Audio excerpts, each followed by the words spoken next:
Kalau musik kamu bisa digambarkan dalam 3 kata apa aja? 3 words. Kayak in bahasa, he said like, kayaknya mereka harus buka Google Translate nih gitu. Siapa aja sih musisi atau band yang paling mempengaruhi style bermusik kamu? Oh, orang in local or and international. international?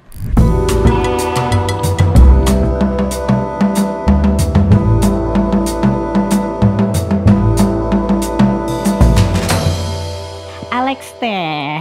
Yes. Sebagai musisi pendatang baru nih, mungkin banyak yang belum tahu kan ya kalau sebenarnya di tahun 2019 kamu tuh udah sempet manggung di festival Java Jazz ya kan 2019. Dan tahun lalu kamu manggung lagi juga di situ. Nah, sampai saat ini tuh masih banyak banget loh musisi pendatang baru yang pengen banget main di Java Jazz. Gimana sih ceritanya pengalaman kamu dapetin kesempatan untuk main di Java Jazz dan apa sih perbedaan pengalaman manggungnya di tahun 2019 dan di tahun 2024 kemarin? Okay. Yeah, I mean like sebenarnya aku like syukur banget like I got the opportunity, especially in 2019 aku masih umur 17 or maybe 18 I think. I was 18. Jadi pas aku ada kesempatan itu like I feel like wow this is crazy, like this is not happening because kemarin aku already every year go to the festival gitu. Tapi I used to take a vocal school. I had singing lessons. And then my teacher from my singing lesson tuh yang ajakin aku first time yang 2019. And then from there, I guess like that was my first ever like big stage. Like last time I used to always perform in high school, like the acara sekolah. Pensi. Yeah, pensi sometimes like Binus Cup. Like I used to study in Binus, jadi yeah, I used to do that. Terus kayak that was the first time where okay, I'm gonna sing a song that's also in a different language, and then I didn't really know anything gitu. And then yaudah I sang. I was really nervous obviously. Tapi it was a really great experience and I'm also forever grateful for that learning curve lah. Soalnya it really brought to 2024 kan when I did the solo stage last year. Nah, sebenarnya before that I also had a featuring with Mas Aditya Sofyan, if you guys know. So because of that, yeah, became the set 2024. Cause we did the 2023, so 2024 aku manggung solo. And it was a very different experience soalnya yeah solo and it was my own songs. And then with my own songs, it really needed a lot of preparation. Soalnya I never perform my own songs like own set. That is in that really big festival aja sih. When I used to play like my old songs and my own songs itu di different events like kecil and maybe like in cafe or with my friends or I used to perform in Melbourne juga manggung-manggung like bar and like all that gitu. So when the time came, I actually freaked out because I'm new, right? I'm very new in this like music industry yang I take like really serious baru aja gitu. And so when we prepared, we had like 5 rehearsals because including Java Jazz on the Move nih. Aku main Java Jazz on the Move and Java Jazz. I freaked out because I didn't know like so many things actually is involved into making like live arrangement because I always play apa adanya like only that gitu. And that's what I learned. Okay, so this is how and then like I need to have like crew, need to have roadman, need to have like all shaping a team as well gitu. Nah, di situ aku like belajar kayak it's actually it's not just like manggung and then drang gitu. Because usually it's like that for me like go travel just with my guitar gitu kan. And then this one with the whole band, it was really fun. Like I've never when I played, I feel like wow, like I really wanted to do this for the rest of my life, even though I knew it already dari kecil. So I think that's the difference kayak having your own set, like solo set, itu like such a big responsibility for yourself gitu, because you need to really navigate kayak coordinate. Tapi when in 2019 I didn't know anything, so I just need to go there and sing kan. but I had to learn a different language, so that was like more nerve-wracking aja sih. Yeah, so I think that's the difference. Oke, tahun 2024 berarti udah lebih ini dong ya, lebih nyaman rasanya pas manggung dibanding 2019, right? Yeah, of course. Soalnya 2019 first time, 2024 udah kayak okay, maybe I can. But the hard part is soalnya aku di stage luar kan. Yeah. Like which is a good opportunity to showcase me as a newcomer. Yeah. And I'm so glad I got that spot juga. Tapi the hard part is that you need to make the crowd come to you. Yeah. Not like when you're in indoor, like people actually. Yeah, that's one of the hardest parts, the challenges lah. Ada nggak sih hal paling random yang pernah terjadi saat kamu manggung? Kayak random things that happen when you were on stage. I have like one funny story. Tapi I think he's gonna kill me to say this, but my drummer, he also plays the sequencer for me. Nah, pas aku manggung di Java Jazz on the Move nih, because I'm not that fluent in bahasa, so I speak in the crowd. That time kan pertama kali aku like really manggung like to a full crowd of strangers gitu. Like it's a huge one. It was in what's that? I forgot lagi. One of the very big malls, tapi very far.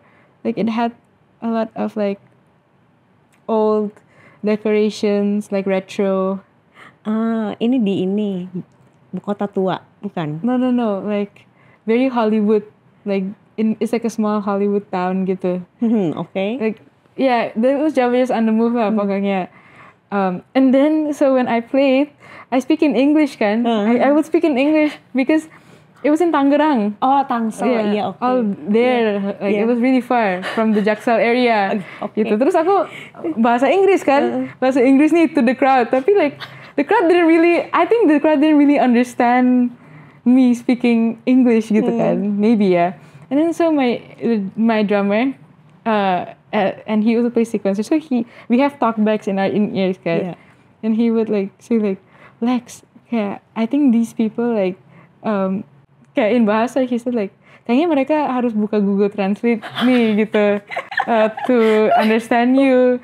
Don't speak English in here. Tapi I was speaking when he was saying that. Yeah. Jadi kayak I wanted to laugh tapi I also wanted to like be serious gitu lah. Jadi susah banget kayak. So that was one funny moment.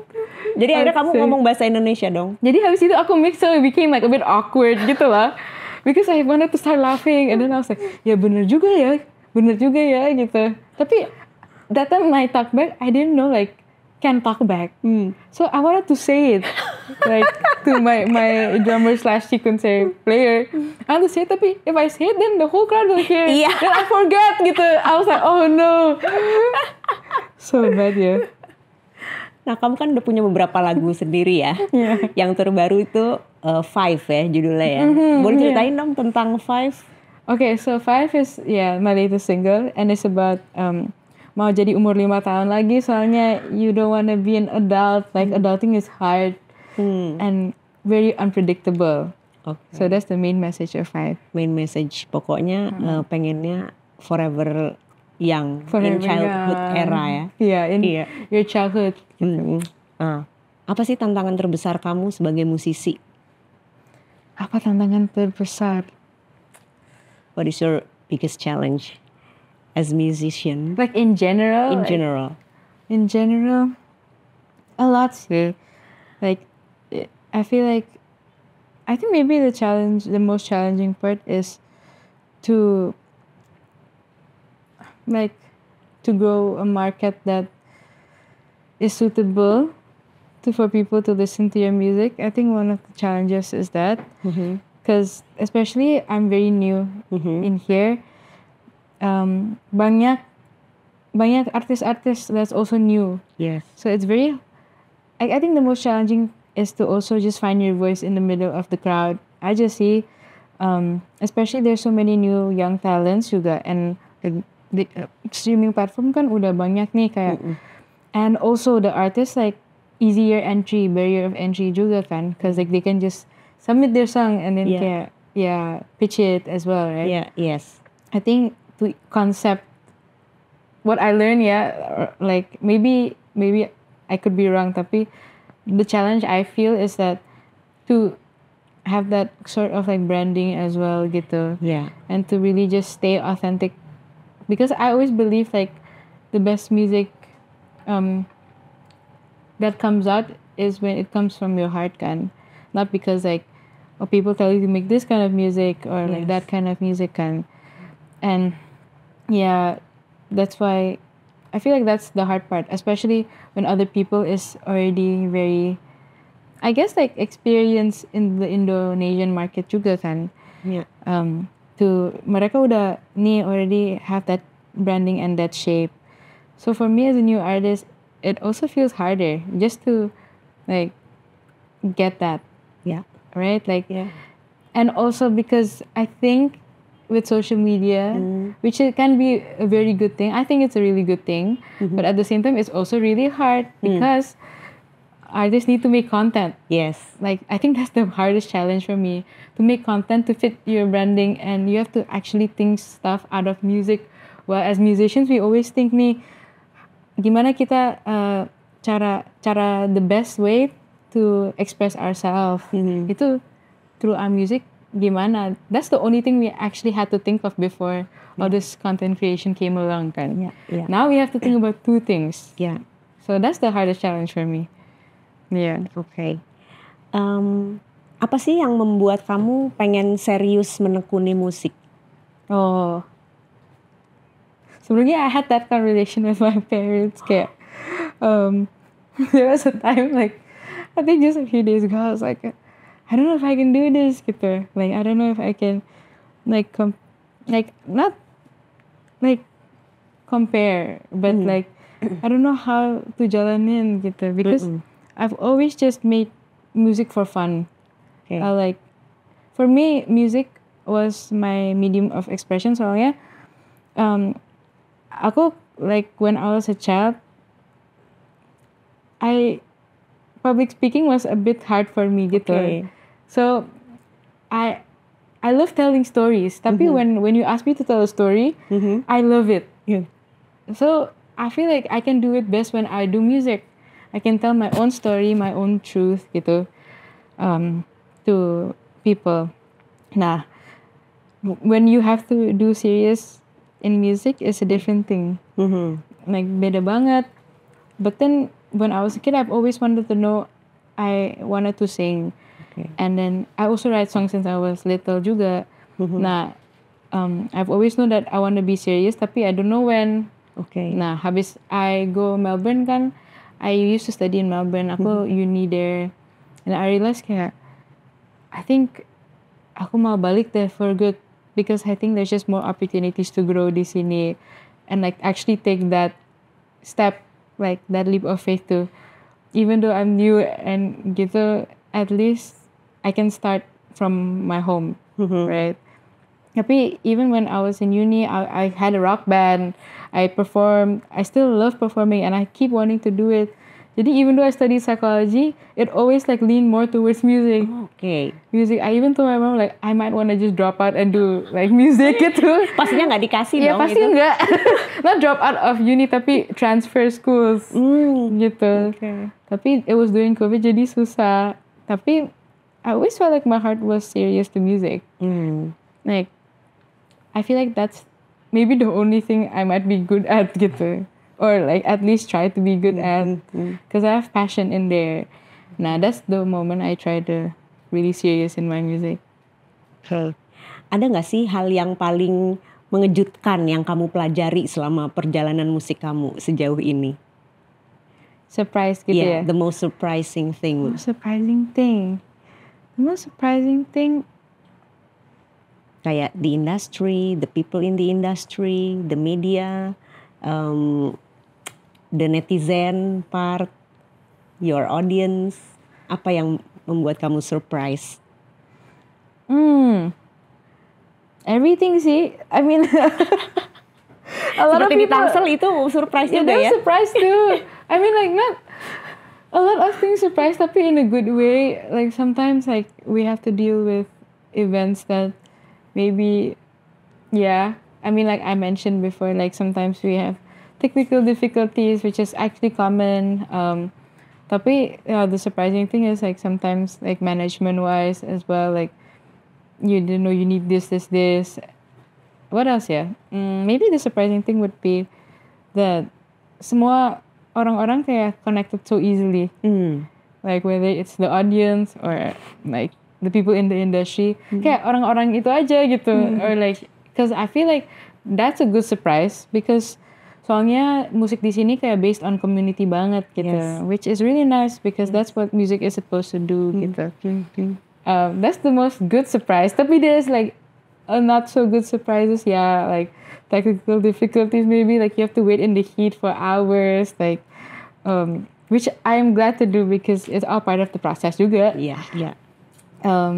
Yeah, and then the people as well, like new people you have to work with. That's also hard to coordinate sometimes juga kan. Like turns out like you have to book studios like way back gitu. Because like during festival season, everyone's booking studios. That also kind of shocked me gitu. Yeah. So far that's my surprise for me. Not yet like the rest. Maybe in a few years. Oke. Siapa aja sih musisi atau band yang paling mempengaruhi style bermusik kamu? Oh, orang in local or and international? International. Yeah. Banyak. I love sekarang Gracie Abrams. She's really cool, like in terms of style and the way dia ngejeng her guitar and write songs. I love Alessia Cara. International wise, suka banget Alessia Cara.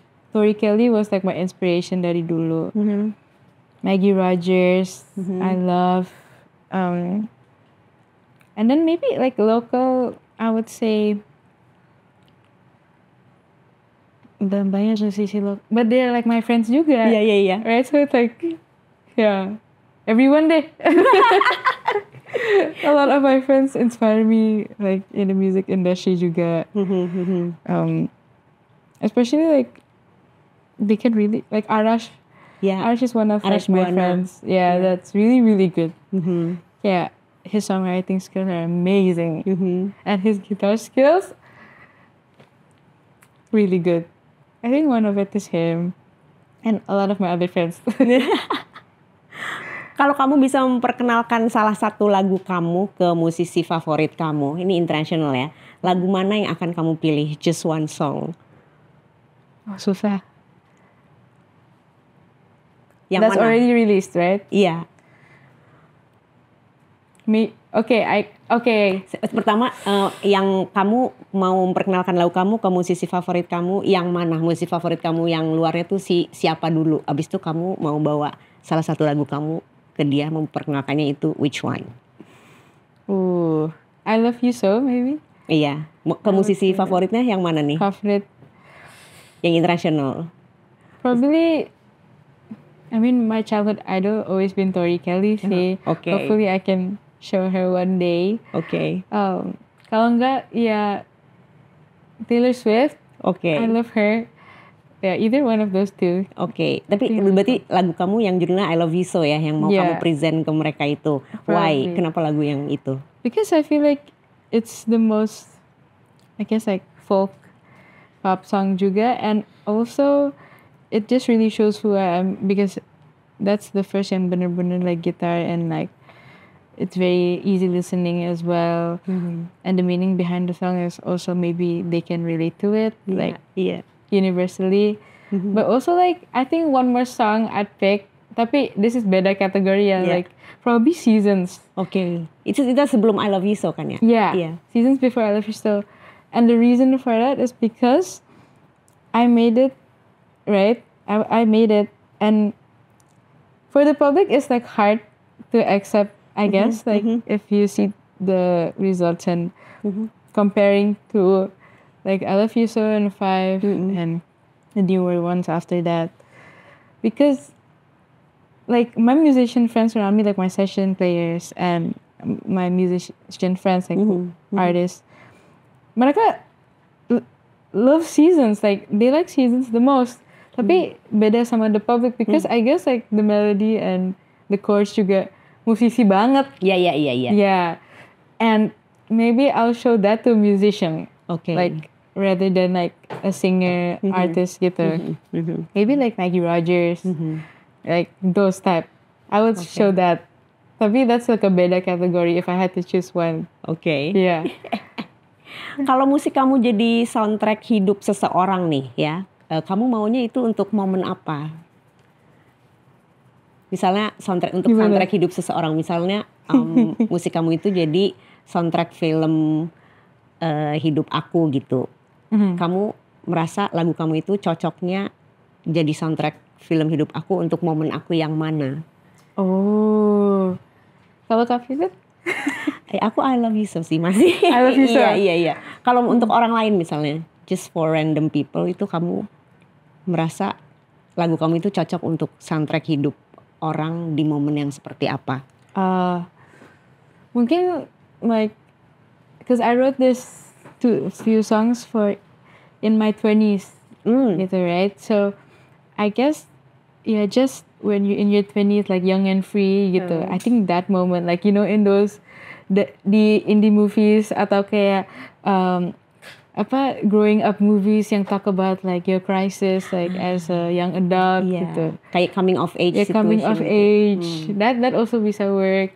Kalau enggak yang kayak chasing your dreams yang kayak La La Land or something like that gitu. I think it will fit well gitu. My catalog if you listen. Because it talks about those things like the themes bisa relate. Maybe that. Oke. Yeah. Next release kamu udah ada single-single lagi kah? Kan ini kayaknya deretan lagu kamu ini udah bisa jadi EP ya sebenarnya ya. Iya kan? Apakah nextnya EP atau album atau ada next single yang lagi kamu kerjain setelah Five? Ada satu. Jadi harus ditungguin on May. End of May hopefully. But I'm working. Sebenarnya aku lagi ngerjain EP, my first debut EP, and I hope like you guys can hear it soon. That's a very special project of mine because it's my first project. Okay. So hopefully it goes well. Yeah. Akhir Mei ya. Judulnya belum boleh di-spill ya? Bisa. I mean like I've been also saying it online, but I mean maybe we can save it for later. Oke. Kalau musik kamu bisa digambarkan dalam 3 kata apa aja? 3 words for your music. 3 words for my music. I think nostalgic maybe one. I'd say like easy listening and emotional. I feel like so like all relatable. Yeah. So nostalgic, easy, and emotional. Yeah. Thank you semua yang udah nonton episode ini. Kalau kalian suka, jangan lupa like dan subscribe dong pastinya. Sampai ketemu di episode selanjutnya.